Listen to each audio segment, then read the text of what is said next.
And we're live. All right, Awesome. everyone. Thanks for tuning in today. I'm here with Phil Rodgers from Reops. Reops is a maintenance solution for multifamily property maintenance, and I'll let Phil talk a little bit further about that. Lots of years in multifamily industry. What's really compelling is the year over year of outsized growth at every single role he's been in. Tons of fun to talk to. Plenty of good stories. We had some good back and forth prior to the call here today and our first call. Now, remember everybody here listening today, getting to hell yes. The whole point of this podcast is to focus in on the buyer's journey. And one of the things that we're all observed in the way that we buy is that we're not buying anymore. We're not being persuaded anymore. We're buying for fit. We're seeking to solve problems, and we're actively, looking for fit with the people we choose to buy from. And so, getting to hell yes is about understanding who are those people in your prospects, who are those people in your target market that are looking to buy, what's going on in their life that's making them buy, what problems they're trying to solve. Because nobody wakes up looking to buy a new operator. No one looks to buy anything. They don't look up to buy a new software, a new operator, PMS, new whatever. They respond to their current environment. And so that's what this show is focused on. Phil, thank you so much for having you on. We'll kick it off a little bit about yourself. How'd you end up in this role? And then who's your hell yes buyer? All right, man. Well, thank you again for having me on. This has been fun. You're right. The conversations have been fun, and listening into some of the things that you've been up to has been exciting. And but I'm just excited to be able to come on and share something. So my background has been kind of fun. It's being an Iowa farm boy back in the day, to where I was raised on this farm with cattle and everything else, and working with these farmers at auctions, and then my parents having furniture store and carpet business, and I'm selling at age 13 because, well, that's what you do. When you're in a town of 250 people. Can't say it was the best business decision for my parents, but I was born kind of in sales. That was just kind of who I was. And when I left and graduated, I became a teacher and a coach. And I think that's where you had the whole sales background, and then I get into more of the leadership and understanding, identifying all of the strengths and weaknesses of each individual that you're working with, whether it's in a classroom or whether it's on a field. And I think that's helped me throughout my journey of growing to where I am today. And, I've done multiple different industries. I was in the mortgage industry. I was a recruiter for IT, but I started here in multifamily back in 2027 or 2007 with a gentleman that and some of you may already know. His name is Mark Case. He was the chief sales officer of a company called RealPage that I think people are familiar with. And how I ended up being with him is I coached his son Connor in football and baseball for years. And we were on the third floor of the RealPage building when we imploded, and at the end of 2006. Mm-hmm. And he asked me to come over. And I had no idea of anything with multifamily. Didn't know anything about technology in multifamily. And so I told him, I said, I got to start on the inside. And so I did. I started inside sales with RealPage. I've been with Yardi. I was with AMSI. Yes, for those of you that know, I think it's still around out there. I'm not sure. And then I got into this, what my wife would call startup sickness. Like, it's an illness. It is absolutely, it's true. So I joined a company called Resman, again, another property management software system. They were about 4,900 units when I arrived there. And I spent 6 months working with their development team, kind of getting us on par with, other software systems. And, after 2.5 years, we were about 165,000 units. And then I decided to go over to another startup company called SitePlan, mobile maintenance solution in the industry, worked with Joseph Westlake and Terry, and we hired Terry Danner as our CEO. But we were 4,200 units. 2 years later, we were 365,000 units. And then I was brought over to a company. Now it's called Inhabit. It was called Property Brands. It's where I oversaw 12 different P&Ls, which I never thought I would ever have to oversee 12 P&Ls. One's hard enough, but 12 was a bit crazy. But I was also part of an M&A team. So every step of my journey, I kept looking at, I know I want to be the CEO of my own company in multifamily, the industry that I love. I knew that from the moment I got into RealPage. I'm like, I want to lead my own. I want to build a culture from the ground floor. I want to stay committed to building for our users, by our users, not by developers who think they know what our users do every day. But there was a journey you have to do. You have to learn so many different pieces throughout that. And so every step that I took, I didn't leave because of the company. I left because it allowed me to learn more. And Mhm. I'll say Inhabit basically took me to a whole different level where I'm working 9 M&A deals. Resman was one of those when we acquired them, and Anyone Home. And then I was part of, working with private equity groups of Province and Insight Partners and Goldman Sachs. And so it helped me identify how can I be more successful in the role I am today. Mhm. I was blessed in 2022. A good friend of mine, Kevin George, who was former CEO of Info Tycoon, brought it to my attention about REOps. They're looking for a CEO. I did a lot of soul searching and said, do I want to have this nice cushy job over here where it's paying really nice, or do I just want to put all my hair and turn gray? It's like bald, gray-haired men are sexy, so I figured let's do it. Yeah. And so I came over December of 22, and we have been building this technology for the last 2 years. And I've been able to endure all of the pains, as you've seen, of starting technology, but staying true to who we are and identifying the pains, the needs, and solving pains, not building widgets. How did you find out? Like, so when you were building it, I mean, coming out of incubation there or stealth, like, how did you resist the temptation to start dreaming up problems to solve? Oh my gosh. Good question. Because that's all you're always looking at how do I solve problems? But you really got to get into the nitty gritty of one, do you understand the business that you're actually working with? So in the multifamily and knowing that I've been on the property management software side for years, I understood the front end leasing to the accounting to the maintenance and everything else. I got into the maintenance side and I started looking at all these inefficiencies. And one of the things that kept hitting me was we know that the rents, starting in that year, rents were starting to stabilize, go down in some markets, something that we were always counting on for our bottom line, the increase for our asset values. And I'm like, everything has to be expense based. I mean, how are we going to reduce expenses? And what are some of the biggest challenges out there? So I went out and I just started talking. And I Mhm. started identifying, hey, this is the idea. This is what we're looking at. Is it a pain? Is it truly something that is going to solve a problem? And if the answer is no, if it's just another widget, I mean, I'm not saying anything negative out here, but I mean, I don't know how many more payments or screenings or something else that can Yeah. happen. They're all similar and there's a little differences, but you've got to build something that's going to change the industry. And the only way you do that is you go out and listen. You just talk. And that's why I made that decision and going, you know what, this is going to be a big lift. So But when you were up there talking, like in the context of like customer interviews or just like customer research and interviews and all that, like one thing that I have made the mistake doing, and I do also believe this falls to a lot of founders and entrepreneurs, is that I end up like leading the witness, Mhm. right? I end up offering up questions that lead to my answer versus asking them about what they're trying to solve, right? And Mhm. so, a great example would be, like in terms of what we solve, like, oh, have you tried video before to solve things, right? I'm already leading them to what I want the answer to be versus what have you tried? Mhm. And there's a subtle difference in those two questions, but I want to be able to say, like, what have you tried? And then what else? And then what else? And then what else? Because I really want to have them articulate what their real objective is. Because like I find Yep. specifically in like even like like maintenance software in itself is a necessary evil, but to what end? What are they trying to Mhm. solve? Right. And like, okay, better, faster, cheaper. That sounds awesome. But better, faster, cheaper doesn't always rise to the top of the priority list, That's right. right? So Mhm. what is your priority list? And so we talk about hell yes. So when you guys are building the product and instantly, actually, let's just pause for a second.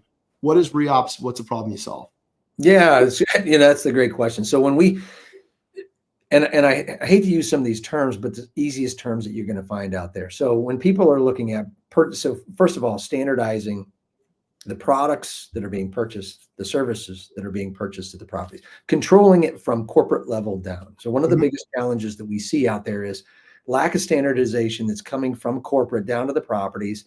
You go to these assets and you go to one unit to another unit. There's different dishwashers, there's different faucets, there's different whatever. There's no standardization. After you do a renovation or a new build, which you have a kit, that standardization goes away quick. And it's because of the inefficiencies that are out there in terms of finding the product. Supply and demand is real. We know that back in 20, 21, 22 even. And technology's been out there. There's marketplaces that have been out there, whether it's a punch out catalog or whether it's a managed catalog, but it's not efficient for them to find the products that they're looking for quickly, easily. And so what happens is the maintenance teams, they leave property, they go down to Home Depot, they go to Lowe's, they pick up something similar because, well, a resident needs something fixed. And so when I asked the problem, early on, I'm like, why is there a lack of standardization? And it's because it's not an easy way for these maintenance professionals to find the product that they need now, not weeks from now, need now. And we've made it very difficult in our space. And so 7 to 12 hours every week is what we're finding that maintenance professionals are spending being admins, not taking care of residents. And so we're solving the problem by standardizing it, cross-referencing all the SKUs. It's one ID. These products, they're the exact same products. It's the same ceiling fan from Hampton Bay. It's just different SKU numbers. So we brought it into one. We don't need to shop. Take the shopping out, you're buying. And corporate is controlling the what is being purchased, but also the whom it's being purchased from, which is another topic. Yep. I do want to say something when you asked earlier about leading them to the questions and to what you want to answer. Sometimes, and you're correct. Sometimes we try to lead them to what we want them to say to us or what we want to hear, but sometimes they don't understand the pain they're dealing with. Because it's normal. It's the same thing they're doing every single day. So they didn't know that there was a better way to do it, to solve that problem. And then once you engage with them that there's a better way, their mind starts going. And then that's when things start building. And then you get to a hell yes. It's a great point. And like the maintenance tech, like what happens minute by minute, day by day, doing the right thing minute by minute, day by day may cause the wrong thing month by month, quarter by quarter. So if you go out there and you're trying to solve the resident's request for a leaky faucet, you go out there and the whole place is kitted out with Delta and you go buy Peerless because it's cheaper and you think you're doing the right thing, right? Well, that's going to create a problem down the road because all of a sudden you've got a 100-unit place. It's got Peerless, Standard. It's got whatever, name it, keep going, right? Moen. It's got everything. Faucets, Moen faucets. They get now when you go rent a unit out, like what you're showing and what you're getting are two different things. And it was all the discretion of the person who's trying to solve the problem at the time. So it's like this big ball of duct tape, right? At a roll up level. And so the problem isn't, or I'll ask the question better. Is the problem that it's hard to buy stuff, or is a problem that when people buy all sorts of stuff, the asset's hard to manage? Yeah. So it was interesting when I was doing my due diligence on this to see, hey, do I really want to come in here? Do I want to build out this technology? I went to a property down in Phoenix, Arizona, won't use the name. And I went to one unit and there was a gooseneck Pfister faucet in the kitchen sink. There was a different shower head in the bedroom one or bathroom one. I went to the very next unit and there was a standard Moen faucet, same color. Completely different look. There was different shower heads. And I said, was that a premium unit? And is this a classic unit? And the property manager looked at me and goes, what do you mean? I said, well, that had gooseneck Pfister faucet, so on and so forth. This has this. Was that a premium? He goes, no, it's the same unit type. And I go, hold on. I said, then why don't we have the same products? And he goes, welcome to multifamily. And I said, horrible answer. And when I started diving into it, if I'm out in there's marketplaces out there, if I'm out there going to, I go to HD or I go to Lowe's Pro or whatever it might be, and I'm shopping for these products and they don't have it, well, then I have to go to another punch out or another punch out. Or if I'm calling my rep and my rep is doing what they're hired to do by going out and having meetings and not taking phone calls and orders, or they're at the golf course, not that they would ever do that, but I can't get a hold of them. What do I do next? And most of them are saying, listen, I'm not going to pick up the phone again. I'm just getting in the truck and I'm going down to Home Depot and Lowe's, picking up something similar because my resident needs it and I need to focus on resident satisfaction. But that's how I get paid. I get paid on closed work orders. That's right. I just need it done. Yeah. And now, but I even asked the property manager, I said, hold on a second. You sold me this unit. When you showed me the unit had this gooseneck Pfister faucet, had this shower head, but the unit that I actually am paying for has this. You're already starting off on a negative way, negative resident satisfaction. Day zero. Yeah. And, when we're looking at technology and we have marketing, maintenance is marketing. Let's just get that out there. That's one of the things that I've been working on. Maintenance is marketing. It's the most powerful marketing you could possibly do. And if we give greater technology to them, where we're reducing the administrative time that they have, because back in the day, and you know this, it was one maintenance professional for every 100 units. Now it's one for every 170. But we're asking them to do the same thing: work orders, inspections, preventative maintenance, heaven forbid, turns, and oh yes, take care of the residents. Yeah. And then we see this resident satisfaction dropping. We see the turns go up. And if we focused on providing better technology on the back end, giving our maintenance teams more time to focus on the residents, if we saved one resident, yeah, how much does that affect the bottom line? I'm not having to turn that unit. I'm not having to go out and source it through marketing.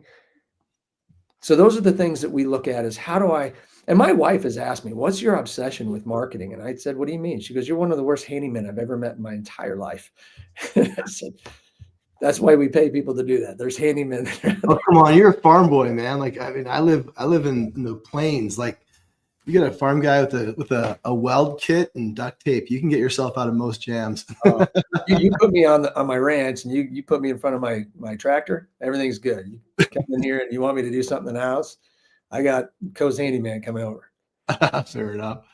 So when you're looking at your market and what you guys have built for, and incidentally, I mean, like, you guys you're new to the market, you're out there.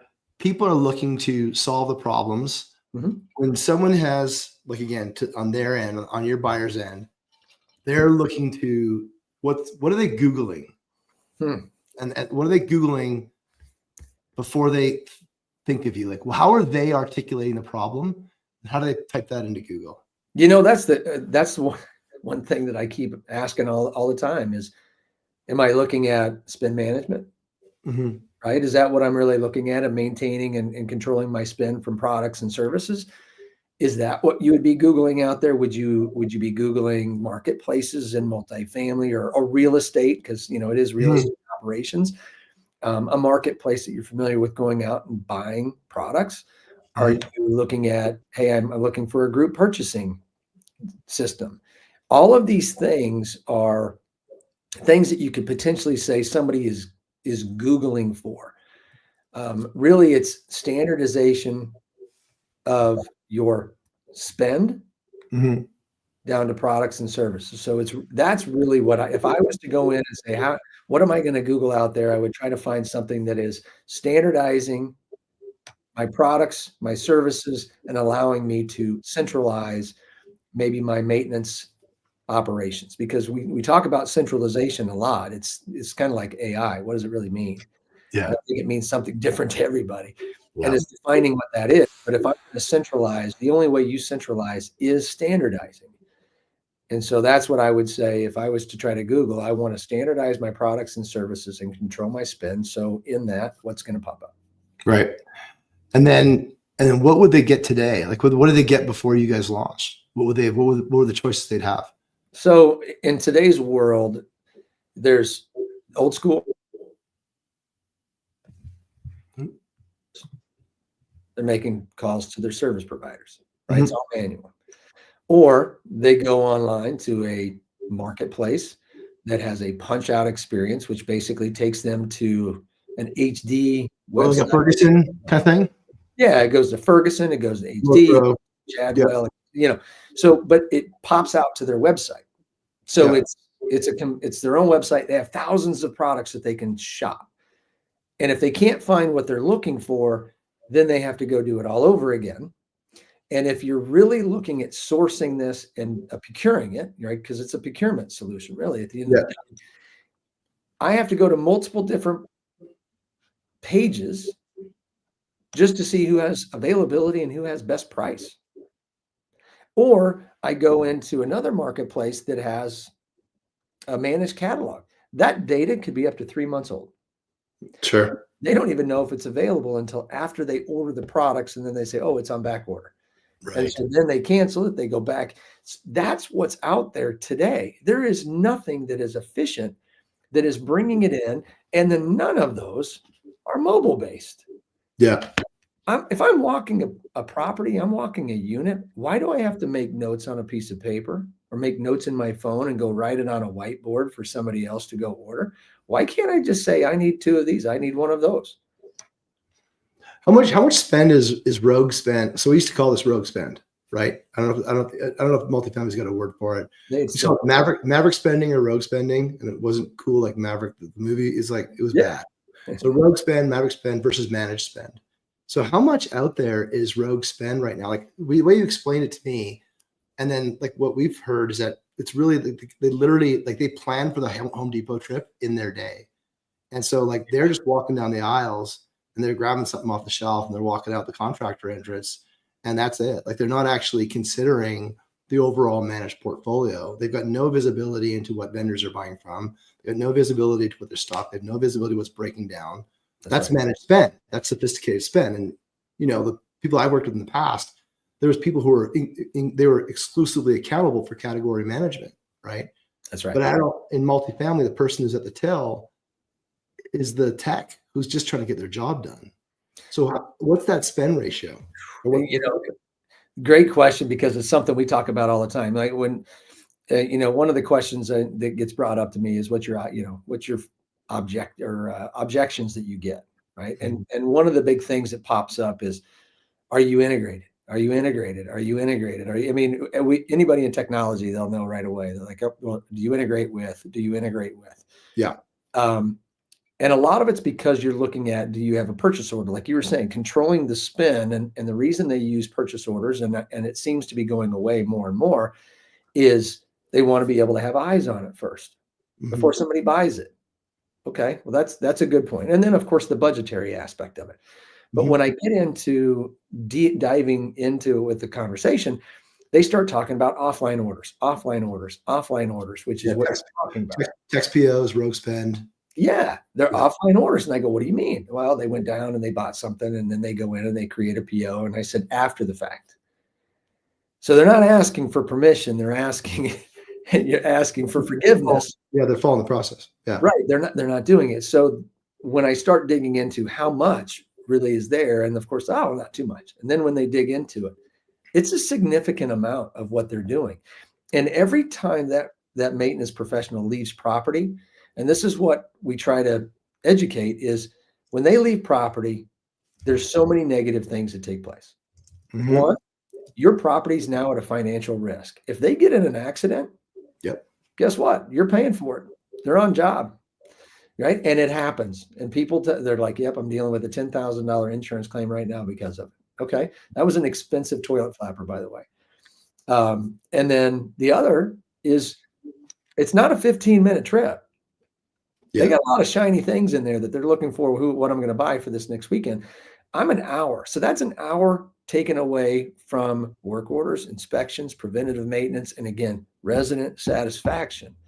All of that is negative. Your spend is higher because now you're paying a higher rate. You're not finding the best rates with your current suppliers that you have negotiated discounts with and rebates. So it's a bad situation with the rogue spend, but it's there because they couldn't find the products that they needed in the time period that they needed it. They didn't need it in 2 weeks. They needed it tomorrow. because they have a work order that needs to be completed. So when we talk availability, it's same day, next day delivery. But now you have 3, 4, 5 different suppliers you potentially could be looking at and letting technology doing it all instead of me doing all this manual. Maintenance professionals don't want to log into a computer. That was not part of their job description. No, it's not why they were hired. So a couple questions on that. So like on rogue spend, like this is kind of, talking about, so part of the things about hell yes is the time wall, right? In rogue spend, one of the things that we saw in major industry was a significant amount of fraud. Like a big part of fraud, a big chunk of fraud, because no one's reviewing the level 4 line items on a credit card. They're looking at the receipt, and then it gets missed. Even if they submit a picture of the receipt, sometimes you just get the credit card chit. You actually don't get the receipt, the itemized receipt. And the policies aren't in place. This is a job with a 50% turnover. So, people can bounce around. Is that ever something that comes up? Like, do you ever ask that question around fraud and rogue spend? Yeah, I mean, we do. I don't know that it gets asked as much as it should based on what you're just bringing up in here, because it is a common thing. So when we hear about it, it's super easy to defraud in rogue spend. It's so Agreed. There is no control. There's no, you're not asking for permission. You're asking for forgiveness, and they're not going to go through the details. You're going to look at what the overall spend was based on what you're going to enter in as your PO and the amount based on the PO code. It doesn't go, if you go into your back end system and property management software, it's not going down to the itemization of that. It's going down to the amount of money that you spent based on that GO code. It's commitment. It's the commitment level. That's right. Yeah. What's the cost commit? And then the next one was around like when you're talking about what you guys solve. So, all these, people like often like you're bringing in controls, orders, standardization. That change is going to be felt by the maintenance tech. Now we hear this objection often, right? And I think I even talked to you about something we're thinking about to do differently to get around to respond to the objection. But we hear the objection that my maintenance techs can't absorb this change. So we're not, so we're out, or, maybe later or whatever, right? How are you managing change or messaging change at the tech level?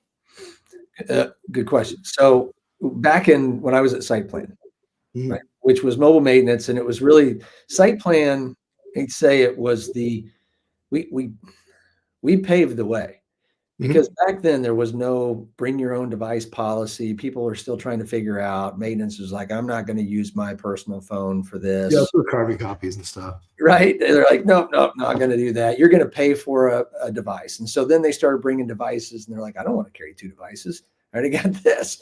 And so it evolved to, I'm just going to use my phone. Why? I mean, they're using it today.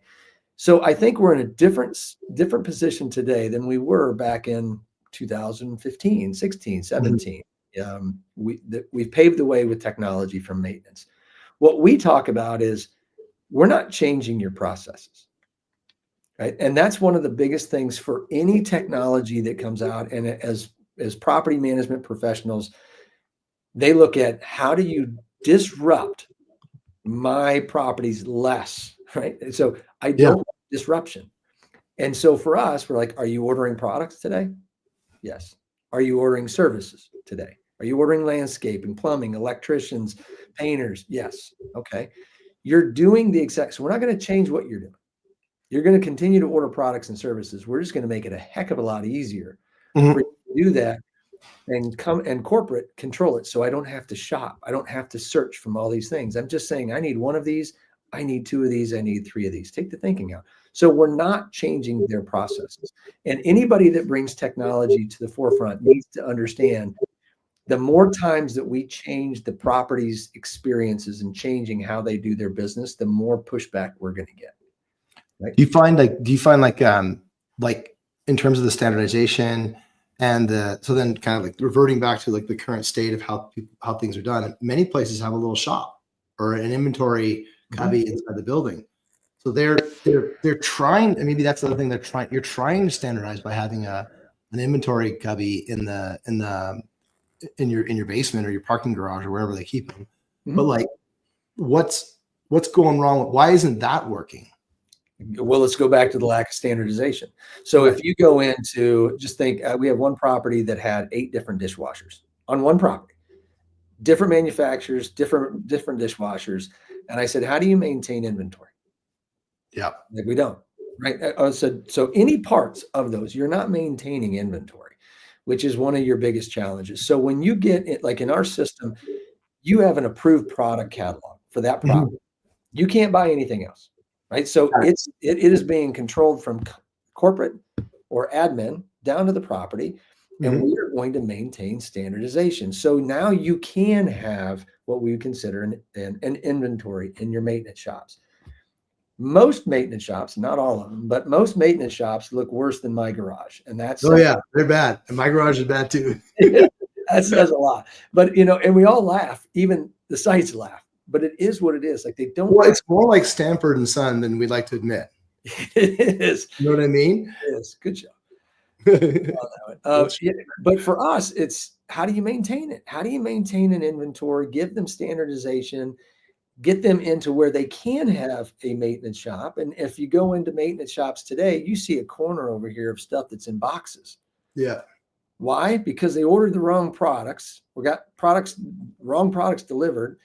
And by the way, that's not good for anybody. The maintenance, the sites didn't get what they wanted. The suppliers are losing margin every time they do that. And you just see a bunch of stuff that just continues to accumulate. They're not managing how many they have in the shop. But if you don't get to standardization, you're not having inventory on a regular basis. One of my previous customers, prior to ours, they had, like, for shop supplies, they had vending machines. The vending machines with the swipe card. And so for basic shop supplies, you had to swipe it in, vending machine, like just like when you get your chips and Baby Ruth, whatever, we coil it out and it dropped down all inventory. And then now where they're going is they're actually getting into digital print. So you actually just type in the code for the schematic, it'll digitally print whatever you need, and then you pull it from there. That's not fully adopted yet, but that's kind of where the innovation team's thinking.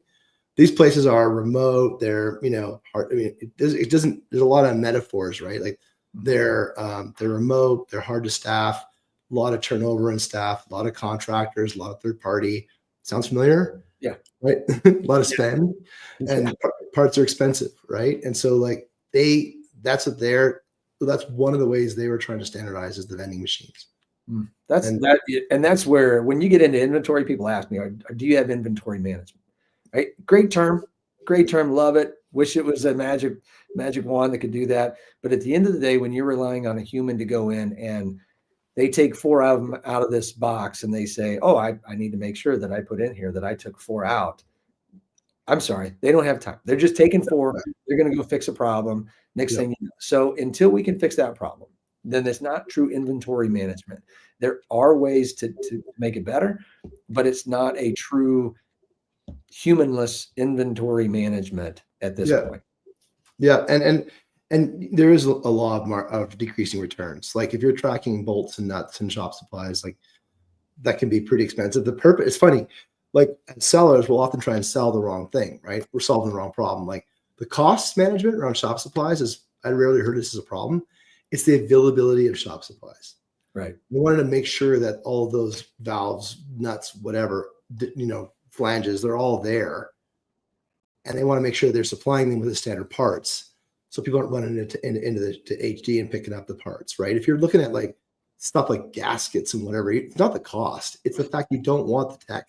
If it costs you an hour to go buy a $1 ring, O-ring, that O-ring is $150. Mm-hmm. Yeah. That's all the risks you just talked about, right? Oh, yeah, absolutely. And a couple things I wanted to add in here. So one of the challenges when I go back to the whole rents aren't increasing, rents are stabilizing, rents are decreasing. So you're looking at expenses. So we did some of this analysis and we said, okay, let's look at what you're currently spending. So over the last 12 months, what did you spend with your current suppliers, products? And let's look at if you went forward in the next 12 months with increases, because the products are increasing. And there's, anywhere like a 3% increase is what we're averaging on supplies, 5% on services. So there's an increase on those products.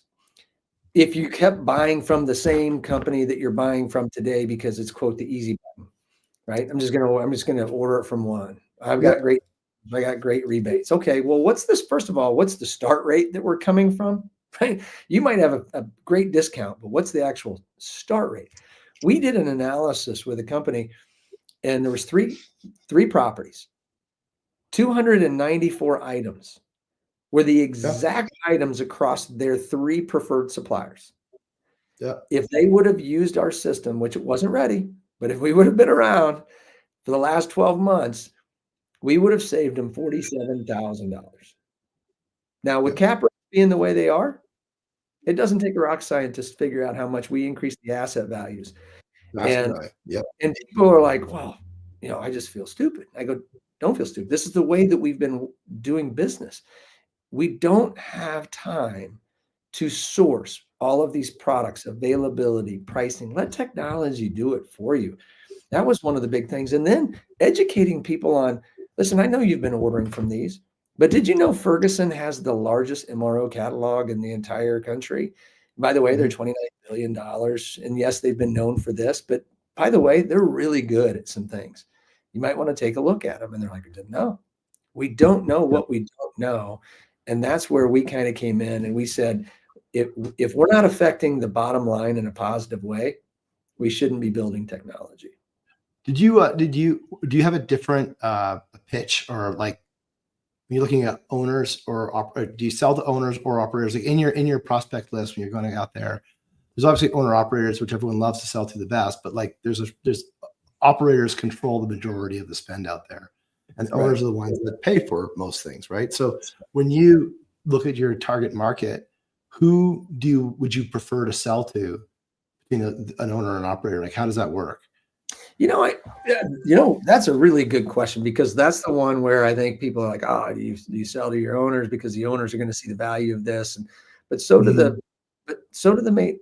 management teams. I mean, the management companies that are out there now. The ugly word that gets thrown out there sometimes is rebates, right? Oh, I get a rebate. I get a rebate. I get a rebate. I get a rebate. Okay, well, that's great. You get a rebate.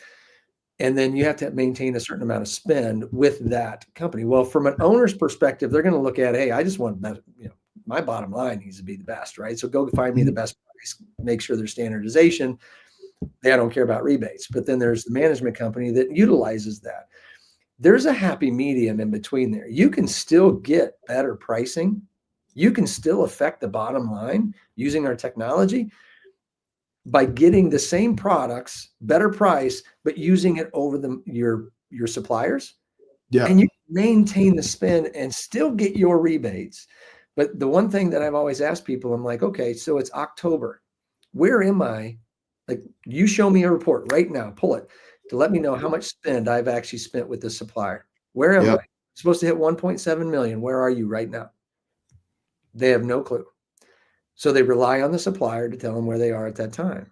Well, if I had it right in front of me, I had a dashboard that says, here's where I am, and I'm going to miss that threshold if I don't change my preferences.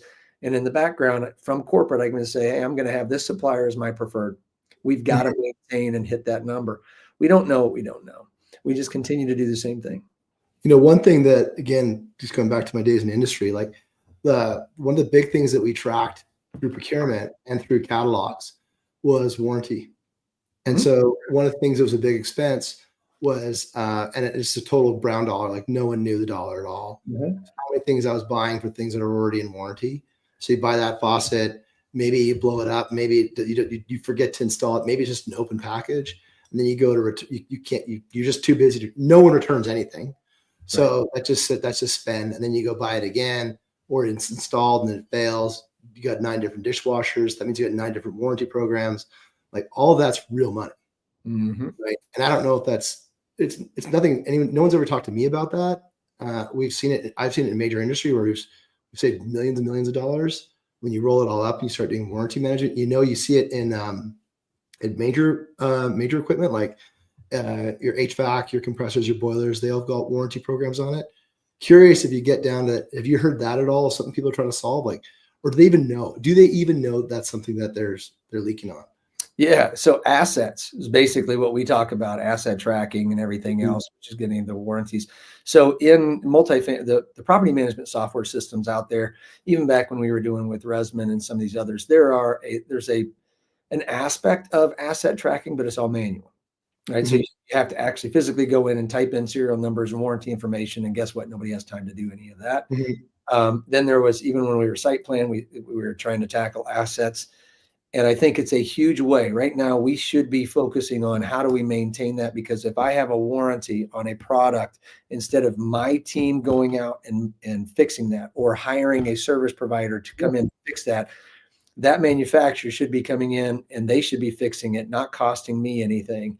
And that's those, but we just react. We react. And so that is something that, we looked at, of how do we do that, and getting into some of the technology that's out there that even is going to look at the risk factors of, say, your appliances that are out there. I'm buying this appliance that, maybe the risk factor is 4.2 out of 5, which is not good. And maybe the life expectancy is, 3.6 years, but for $40 more, I could get this product that is, a 2.7 risk factor with a 5.6 year life expectancy. And for long-term holders, that's massive. So looking at solving that type of technology down the road, it's not out there yet, is something that we need to do, because it's huge. Well, especially when you get into you're getting the vendor management pieces, right? If you're only allowed to buy GE fridges, you can have an extended warranty. You can negotiate extended warranties with GE, so that commitment level of spend. Right. Now, maybe your traditional warranty might be, manufacturer warranty might be a year. But if you got 300 units and you're committing to just buy GE units for all 4 appliances, now you might be able to double that, triple that. Now you're actually cutting that tech expense down to 0. So like where that comes into our business, like, people, I often hear the objection, well, I've got to have somebody on site all the time to respond to all these issues and fix all these. I got to have somebody there anyways. Right. I'm like, well, why do you have to have someone there? Well, what if something goes wrong? Well, how old are the unit? And then you get into this question that should they even be solving that problem?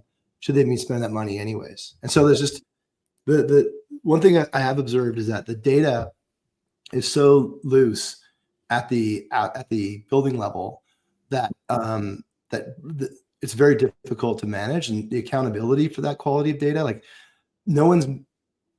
it's infrequent that people are making bad decisions based on the data that's there, because they're just not making those decisions. Right. They're not scrutinizing the expense. They're not scrutinizing OpEx. They're not pressured to do better with less. And that's from a culture of like 15 years of being able to raise rents, or 10 years of being able to raise rents, right? The resident absorbs it, or the owner pays for it. So you got 0 interest money, and you've got rents you can just raise all the time. It creates a habit of just being sloppy. That's correct. It's definitely pinching some things, which is good. And when we looked at this, we're like, okay, what are the biggest factors right now that I would say is signaling that we are we're building the right technology, that there's a significant need in here? Is, one, the maintenance professionals are reducing at a fast pace. So it's not keeping up with the supply that's being put out there. The demand for those maintenance professionals continue to dwindle. The new generation, they're not wanting to learn trades. And what I heard was about 40% of all maintenance supervisors in the next 7 years will be retiring. That's scary, right? Which is why services is becoming such a prominent need out there, is because I would rather have a service provider go and do plumbing, electric, and those things, and let my maintenance team focus on my residents, right? Which is a big thing. And this is why we had some partnerships. Supply and demand is a real issue, right? We've seen it, and it still continues. There are suppliers that it's 2 weeks before they even get that product delivered. Right? We need to have technology that's going to allow us to get things quickly, same day, next day, but go wide. Labor's increasing at 5%, materials at 3%. So it continues to increase. Our rents aren't increasing, right? So we're going to have to figure that out. And so that's where we look at, in terms of our current buyers out there and the journeys, and understanding why this is as important as it is because of those items right there that are negatively impacting, and how do we change that? So, so those things you're talking about, like, so which one is like time sensitive? Like, we all know, like, a buyer is motivated. Sorry, hell yes, buyer has a time motivation to them, right? They got a time wall. They got to do something by a certain moment, which is why it's, it's often easier to sell into sales, like revenue buyers, because they've got a quarter to hit, and there's always a quarter. But on cost side, we have a challenge, because there often isn't a quarter to hit. There's an event that occurs, or there's a catastrophe, or there's just someone goes missing, or something bad happens. like what time wall are you looking for, or like what may have occurred to one of your prospects that would say, I need to change this today?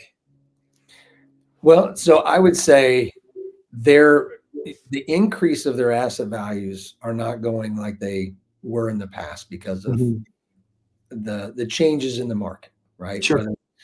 So if I don't do something now and I continue to go down the same path, I'm going to expect the same results. We need to, and a lot of from a fee manager's perspective, this is where it really gets exciting for them. They want to Mhm. grow their portfolio, but they need something that they can go to an owner and say, I can show you a return on your investment right away from day one because we're using this technology, right? Use that to their advantage. And Yep. yes, it's going to be a norm, but today so we have a launch pad program right now. So we're launching the product. We just did early last year. We have a launch pad program that is designed for companies that want to build this technology, understand the pain. But again, going back to the for the user, by the user, I'm not going to develop something. I'm not going to build analytics that we think are going to be the right things. We need to hear it Right. from the people that are going to do it. And so we're allowing only 30 companies to come into this launchpad program that wants to build technology, wants to solve the problem. And by the way, there's no cost to this, right? So for them, it's no cost. We're going to save money from day one out of that. And how is that? The faster we get into this year and we can start saving from their spend, how is that going to positively impact going into 2026 into their budget year? What is that going to look like? And especially for Mhm. short-term holds, how fast can I flip that around because I'm increasing my asset value with cap rates being at X? So, So is the time wall kind of like the refinancing window, or is it just I share the same story, right? I share the same story with respect to operators. Like, you can drive a higher NOI, you can go to the next customer, the next client, and say, "Hey, we increased the asset mhm, value of their asset because we reduced we made it more reliable, more predictable, and reduced the increase in NOI, reduced the OpEx." And that just like divided by 0.7 or whatever the number is that you're using for your cap, then right. all of a sudden you're at a much higher number. And then if you're going for banking, if you want to go for refi, that's awesome. It's like money on the floor. Now, those don't happen every day. And so, one thing that we're looking for, and we're still trying to discover this, is what is going to push them to make a decision. So, like, as an example, our business, when we find people that are at prospects that are sitting around like let's say they're at 20,000 units, and they're going to grow, they're going to grow a little bit this year. Maybe they go to 22,000 units. Hmm. They, or maybe 24 or five, they're feeling like a kind of like an incremental time wall, right? When I Yep. talk to prospects that are like at 1,000 units or 2,000 units, and they want to go to 4,000 units this year, they have that is a self-imposed time wall. And we're finding a lot more success with with a growth inspired time wall that exists. So for everyone listening, time wall meaning that they've got to do something by a certain time, and that makes people change. Hmm. So a great example is I've got to lose 30 pounds by the high school reunion or whatever, fit in the wedding dress. And those kind of examples are fixed. And so like one thing that we're finding is that if I can go find, in our early qualify questions is like, what's your growth plans, right? Because if you're going from like 100,000 to 110,000, you probably are going to be able to manage that with the people you have. It might be painful, it might not be great, but you're not going to put your name out there to change that. And so that's what we're finding. What are you seeing? Because like there's got to be a critical mass of activity to make it worth it, and at the same time, there's got to be a reason that why I'm committing. There's going to be a timeline for me to commit to change. What do you see out there? Yeah. And I think it depends on what it is. So in technology, if it's a new platform, like for us, it's fairly new platform, it's new technology to the industry. Yes, there's similarities out there that could push that, and that could be from a refinance or knowing that hey, we're going to go into, we're looking to sell this asset in the next 12, 16 Mhm. months. I, the faster I go ahead and start reducing my expenses and increasing that bottom line, of course, I'm going to be able to go after more. But from a refinance perspective, if I'm doing exact same thing, if I can go ahead and increase my bottom line over the next and show consistently that, hey, I'm growing this. By the way, I can go ask for a higher loan amount, get my LTV down, Yeah. right, get better interest rates. Those are things that, people need to be looking into. And then honestly, do I have a contract that's coming up, with the current technology that I'm in today? Like with property management software, we knew that there was a significant pain. They had to make a decision by a certain date because their contract or the contract with their current provider is going to renew. Right? So there was a date that has to be done, and that's your wall. And I think in each technology that we look at, we've got to identify what that is first, what's pushing them to make that, and how do we help educate them on what's important to them, if there is a wall somewhere, and what can we positively impact by the time that is done. Refinance, sell, you name it. Make it easy. Right. That's right. As we're kind of wrapping things up here, so when you take a look at your years of experience, what you're doing right now with Reops, what is the one piece of advice? You talked to maybe a new AE comes into your company, or at least someone's looking for mentorship. Maybe it's another startup founder. What's a piece of advice you give them to help them find and discover buyers that are in hell yes state?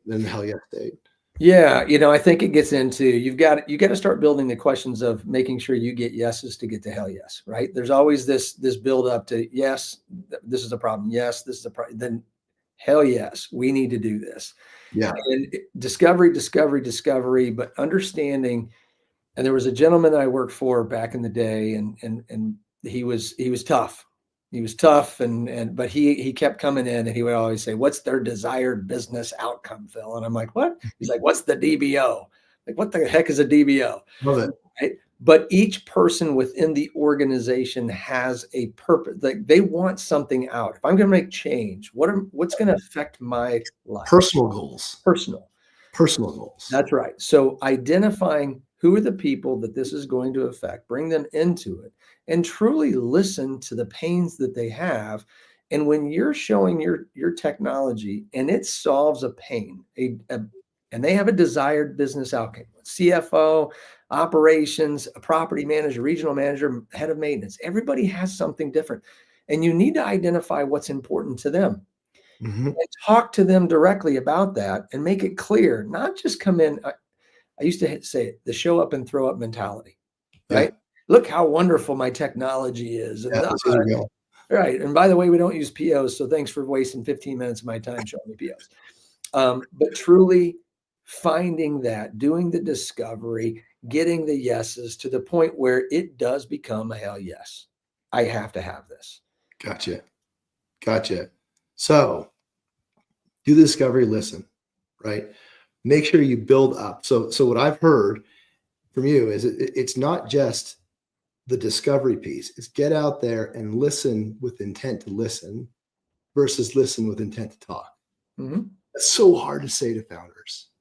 I know. Yeah, it is. It really is. We really want to talk about what we do. Listen with intent. I find to follow your program, I find writing out the questions keeps me on track. Otherwise, I won't have a conversation, right? So structuring those questions in terms of what I want to talk about to make sure that I get to where I want to get to. So we're helping each other out because I'm respectful of both the prospect's time and my time. That's right. And then, and ultimately, so what else you're saying is that, so listen, discover with intent, but to your point, what's their DBO, right? What's their business outcome? And that's different for the role. So know who you're selling to. That's right. And not everybody is it, and that's okay. I want our industry to change. This is partnerships and everything that we do, right? I don't use customer, vendor. I can't. That's pointing fingers at each other. And I've said this for years and years and years. You are my partner, and we're going to make mistakes, and so are you, and that's okay. And in our industry, and the most powerful thing about our industry is the relationships that we have.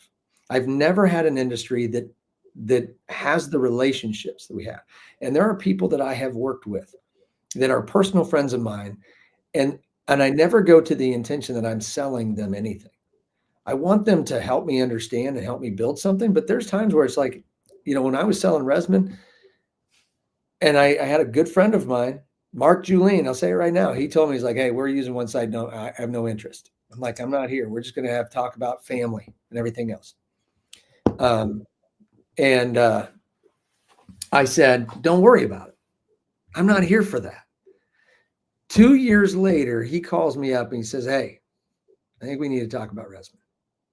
And I said, okay, fine, whatever. I'm not selling, right? I'm educating, but I want you to keep it, right? And we're just partners in this whole thing. And when we become partners, it is different. It is different, and it's wonderful, and it's long-term, instead of somebody shoving something down their throat saying, this is the most wonderful thing you could possibly imagine. This is what you need to buy. They shouldn't want to buy. They should want to partner and make changes and make a positive impact. Perfect. That's getting hell yes. They're looking to solve a problem, and they're fitting it with the person at the right time. Yep. Couple more questions. So how can people get a hold of you? What's the best way? If they want to join the program, they're curious to learn more. Yeah, a couple of ways. One, they can always email me at Phil, PHIL, at re-ops.co, not .com. Okay. And is that easy to find on LinkedIn? Easy to find on LinkedIn? Yep, and it's Rodgers, Rodgers. It is not Fred Rodgers. Even though as a teacher I was called Mr. Rodgers many times, and that was back in the cool days. So go on my LinkedIn. It is under Phil. It's Rodgers, Rodgers, or you guys can call me directly. It's my cell number is 214-773-1222. There we go. 8675-309 was taken, so I went with it. Yeah. Jenny. You're going to NMHC? You head there? The annual meeting, yes, sir. All right. So if anyone's interested in grabbing a beer or a coffee while you're there, we're all going. I'll be there as well. So we should definitely grab a beer while we're there. Let's do it. It'll be a lot of fun. I'm looking forward to it. It's my first one. Hey, my friend. First of all, thank you for inviting me. This has been a lot of fun. We could do this for hours. Yeah, completely. And just the information you gave me, I'm happy to, for everyone that's listening, like it's one of the things that we love to share is just like, like sellers are selling with conviction and authenticity and really trying to solve those problems. And I hope that it's helpful for buyers to understand how people are approaching sales these days. That we're not out there just trying to huck in our wares. We're really trying to find problems. Amen. So I invite everybody else to listen to this on the podcast. So this will come out in a podcast in about a week or so. Follow us on Apple or Spotify. I appreciate everyone for listening. Phil, super good intel today. I think that it's a valuable conversation for everyone to understand, particularly given your role of working in kind of like institutional and larger, bigger, smaller, tech, non-tech, and then now in your own role as a CEO for a startup and in this space looking to solve this problem. I think it needs to be solved. It has to be solved, and really appreciate your insights and getting out here and sharing. So this is awesome, man. Appreciate it. Thanks everyone for listening. Take care. All right, y'all have a good one. Have a good one.